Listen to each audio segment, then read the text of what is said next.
Hello and welcome back to Random Librarian.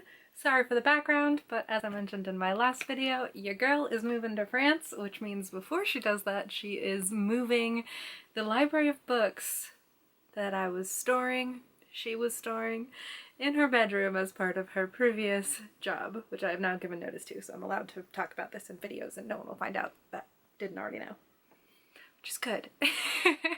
So I'm filming this on the last day of August, so I figured I would talk about what I'm planning to read in September, beyond just saying like as much as possible, because I am trying to read and finish series and donate or give books to friends before I move in October, because I can't bring a full bookshelf with me, unfortunately. So today I'm planning to finish 2 books. I'm a little bit over halfway through Muse of Nightmares by Laini Taylor, and that will finish off this duology, so that will be great. Oh my gosh, I loved book 1, and book 2 is elevating that even more, because all of a sudden they just discovered a hidden library that had been smushed by the blue gods, and so hidden library is even better than library with Laszlo's magical collection and the other side of the first book. So I am so excited to figure out what happens next. Yeah, this is so good. so good. Then I'm also reading this graphic novel, which I was putting off for a while because this is painful. It follows Alfonso Jones, who is a victim of a police shooting as he was trying on a suit to welcome his dad home from where his dad was falsely imprisoned and falsely accused of a crime for which he was innocent. So already it's been breaking my heart. In addition to that like story of his life ending, there's also this sort of afterlife where he is meeting, interacting, and learning the stories of other young black people, young, old, just black people in general, who suffered the same fate at the hands of killer cops. And yeah, this has already made me cry a whole bunch, and I'm sure that the last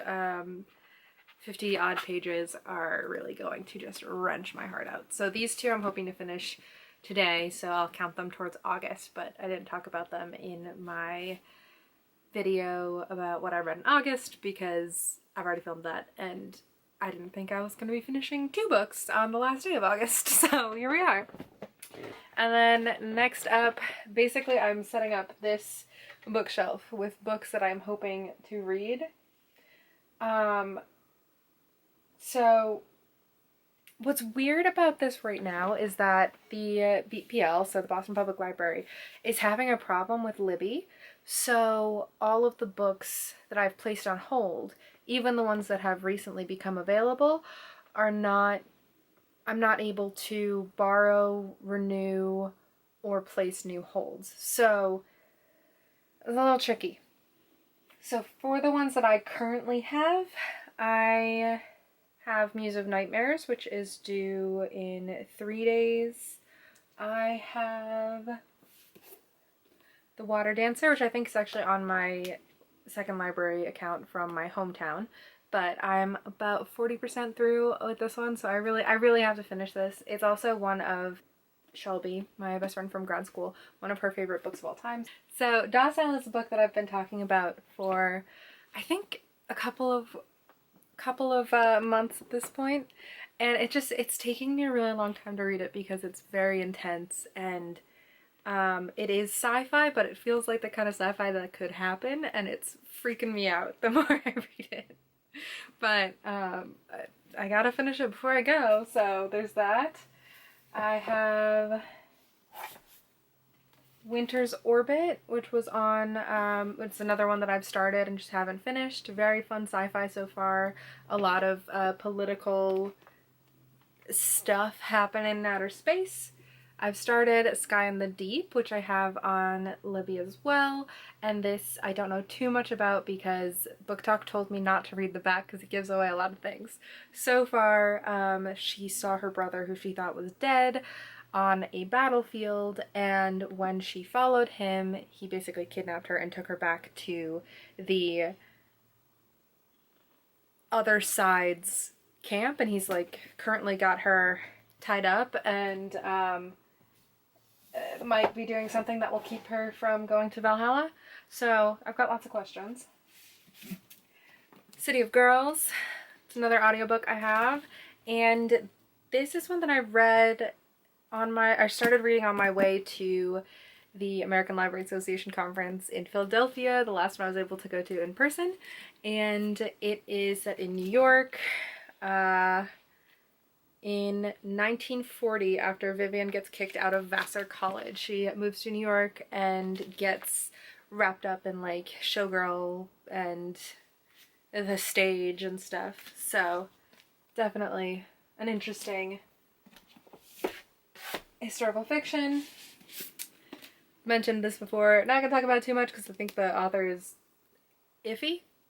So I have it though, so I'm gonna read it, and that should be actually a pretty quick one. I think it's only 9 hours on audio, and if you speed that up as much as I speed things up, that'll go really quick. I'm waiting for the hold to come in for 3 books that I really want to read, and that includes the newest N.K. Jemisin, The City We Became, which I think is kind of a possessed New York City, or like the city has protectors, but I don't fully know much about it, but I'm really excited to find out. There is The City of Brass, which is a fantasy novel that I've heard nothing but great things about. Oof. Also, the final book in this V.E. Schwab trilogy, which is the first of her work that I have like really been obsessed with, which is really fun. And this is huge, so I hope that the BPL fixes their hold system soon so that I can get started on it soon, because that one might take me a bit. Then books that I currently have out on Libby include this duology from Queen Octavia Butler, so The Parable of the Sower and The Parable of the Talents. So I have both of those on audio, and I'm so excited to read them.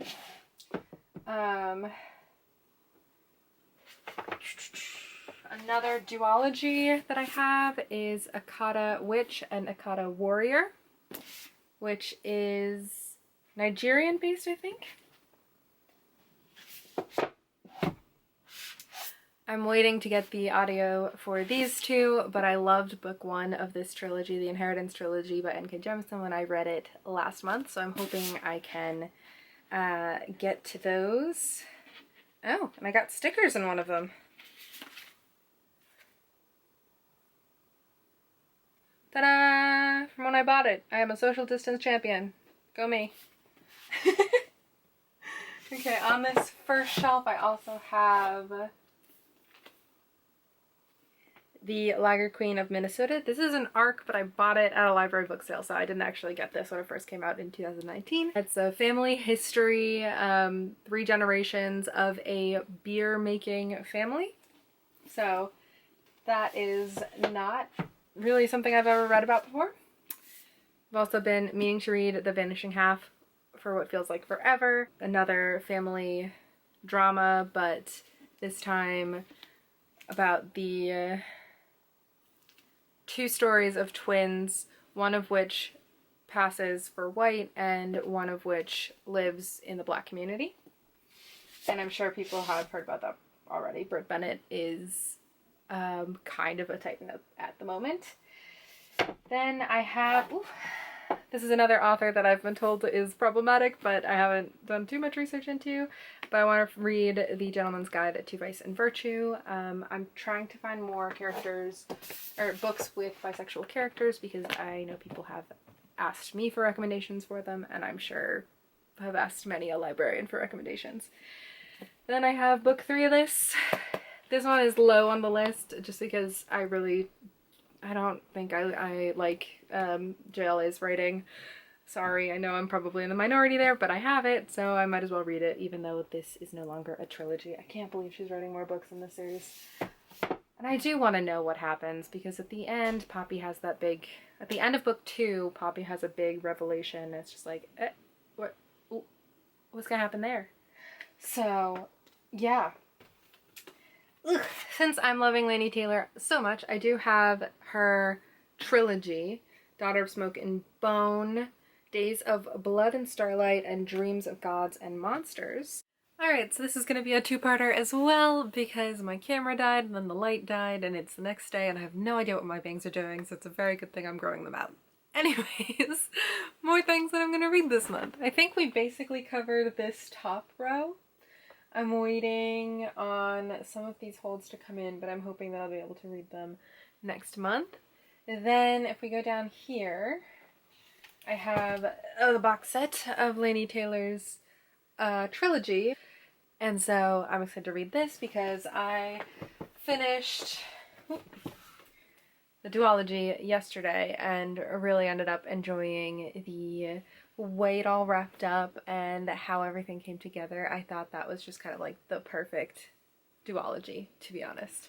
So then I am reading the Paris Library because I am moving, not quite to Paris, just outside, but I'm moving to France, and I'm doing an author talk with this author as one of my last events for my current job. So, ta-da! This has fun packaging. That's the author. It looks like it's a date due slip. And this is about the American Library in Paris and how it impacted World War II, or how its librarians impacted World War II, and yeah. It's definitely a story that I've wanted to know more about anyways, because I've been to the American Library in Paris, and if you are in Paris, you should definitely email them and see if they can give you a tour, because it's like a block or two from the Eiffel Tower, and just an entire like public library like you would find in any major city in the US. All with books in English. That's important. Then this next bit are ones that I've definitely already talked about most of these on this channel in terms of like, I want to read it, but I'm a mood reader, so I haven't gotten to them yet. So How to Catch a Queen is one that I've had an audiobook for a very long time. I think I have this either through Libro FM or the Penguin Random House advanced reader copy thing. And this would be my first illisticle, and I've heard nothing but good things about her writing and her romances specifically. Oof. I really didn't like Conversations with Friends, but I don't know where I found this copy of Normal People, and I have the audiobook for it, so I guess I'll read it. You know, since Sally Rooney's newest book came out, so maybe I'll like her this time? I don't know. It's pretty short, so it's a good, oh goodness, now my bangs are really going wild. It's a good, quick read, hopefully, and maybe I'll like it, who knows? Then we have Little Fires Everywhere. This one, another one I've been meaning to read forever. Celeste Ng absolutely broke my heart with Everything I Never Told You, so let's get hurt again. Other ones I have audiobooks for include all of these. 10,000 Doors of January I'm waiting for through Libby, which is still broken at the moment, at least for the Boston Public Library. I have Red Queen through Libby, but I think it's through my hometown library, so it's available and I can probably renew it once it's done. I have The Plot available on Libro FM, Ready Player One through Penguin Random House, and then I think The Widow Queen and Saving Ruby King I have on Libro FM as well. Alrighty, this is one I don't have an audiobook for, but it's To Kill a Kingdom. This is definitely a book talk made me buy it, Enemies to Lovers, Mermaid, and Mermaid Hunter, or Monster Hunter kind of storyline, and I have been putting it off for a good long while because I can't seem to find an audiobook for it. So that means when I put it down, like put the physical book down, I can't continue doing it while I do something else. So that means that I've been slow to pick it up. Then, this is another one I don't have an audiobook for, but that's because I don't think the audiobook for it exists yet. This is the next TJ Klune. Since this is coming out in September, I should probably prioritize this and read it in September. And this is about a kind of unlikable guy who dies and the ferryman who's trying to bring him to death, and the last hurrah of life, of finally learning how to start living after death. It's of course going to be a bit of a romance, and I'm very excited for it. And lastly, this one I might just take on the plane with me or find someone to bring with me to France, but it's one I've been putting off for a really long time because it's going to hurt, and that is A Little Life by Hanya Yanagihara. I'm sure you've heard plenty about this. It makes people sob, changes people, changes readers. So another one that's been on my list for far too long, but I don't have an audiobook for it. I think I found one on SoundCloud, and I am unsure of whether or not I can borrow that. Like, is that a legal place to put audiobooks? Can I play around with how fast it reads? Because if it's just like normal audiobook speed, I definitely can't do that. That's so slow. Like, do they pause and breathe in between every word? I don't. Not for me. Okay, so that's 36 books. I did manage to read 31 books last month, but 36 is probably pushing it. And who knows how my reading will actually end up. I've got a whole other bookshelf over there and a row of books over here that might snag my attention instead. And as I mentioned before, I am trying to, you know, give books new homes. So if you're interested in, good lord, in helping me clear off my shelves in the US before I move to France, that would be greatly appreciated. I have a highlight on Bookstagram about that and which books I have available. I'll probably just mark all of them as like price of shipping, please, because I am trying to move out of the country and therefore want to hold on to as much of my monies as I can.